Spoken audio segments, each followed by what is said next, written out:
Hey Run Junkies, I think I'm finally getting my groove back.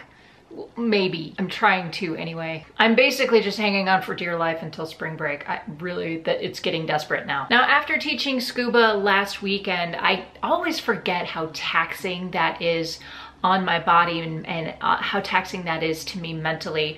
So even though I got the quality workouts in, I spent a lot of time in rest and recovery throughout this week. I think it's just important to prioritize the rest when we need it, and that's kind of what I did.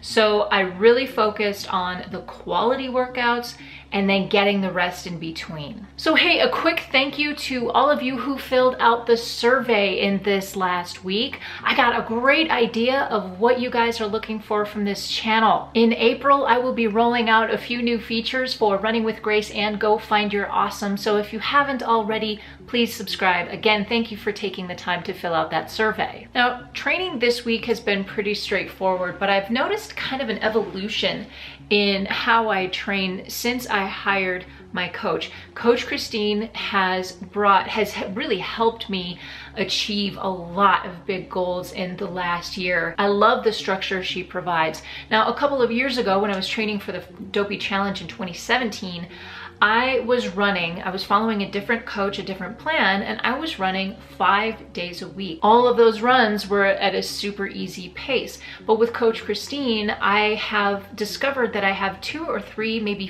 4 high quality workouts, and then I prioritize from there. While I don't condone ignoring your strength training altogether, I think it's important that we do have different levels of workouts within our training plan, especially if we have a significant goal. Now, in my case, Coach Christine programs in 4 runs every week, 2 strength or cross training workouts, and 1 full rest day within a single week. And from there, I can break down those workouts significantly. So I have my priority workouts, which are basically those race pace miles, anything that includes speed work, and my long runs. Everything else is kind of a B priority. That doesn't mean that it's always optional, but if life gets a little crazy, those can kind of get kicked to the curb if I have to. And I don't want to do that regularly, but on most occasions, it's like, if I can't get it done, I'm just going to put that aside. I took the option on basically every single one of those secondary workouts, if you will, to take the day off to give myself a little bit of extra rest. So my focus was on high quality, not high quantity. I also felt that as a part of that, I really need to get back into foam rolling and stretching because I haven't been doing that and I'm starting to pay for it. Guys, never neglect your foam rolling. I'm just saying. And here's why I'm kind of breaking this down and doing a little bit more rest than I normally would. I don't like missing runs, but in the last couple of weeks, I felt that I needed a mental break. Every single run, every single workout has been a mental toughness session.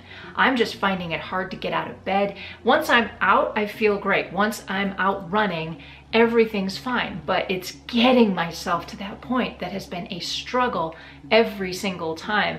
And if I had to force myself to do that every day, I would be hitting that burnout wall super fast. Now, my workout this week was another structured fartlek workout, which basically means that the speed play had a plan. Now, one of you asked about how I determine my efforts. It's a very individual thing, but let me give you an example of how I do it. So the way I determine my efforts, whether it's 80% effort, 90% effort, whatever that is, let me just give you a touchstone. So my regular training pace, I could run all day pace, super easy. It's called my training pace. It's about 12 to 13 minute miles, depending on how I'm feeling. I would call that about 60%.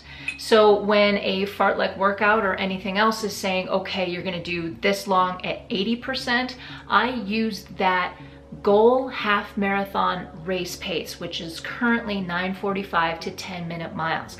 That's my 80%. And then my 90% is like a 5K race pace, which might be 2 minutes faster than even that. So I wanted to give you a little bit of an idea of how that works. I will definitely be talking a lot about this in an upcoming video, so please subscribe if you haven't already. So here is what is coming up this week. On Tuesday, I will provide tips on how to find the the right training plan that fits you and your needs. And I'm going live again on Thursday, so please leave thoughts, questions, comments, and suggestions in the comment section down below. Before I go though today, you guys, I want to tell you, and I know I thank you so many times for watching, for subscribing, and for all of the benchmarks that we're hitting here on this channel.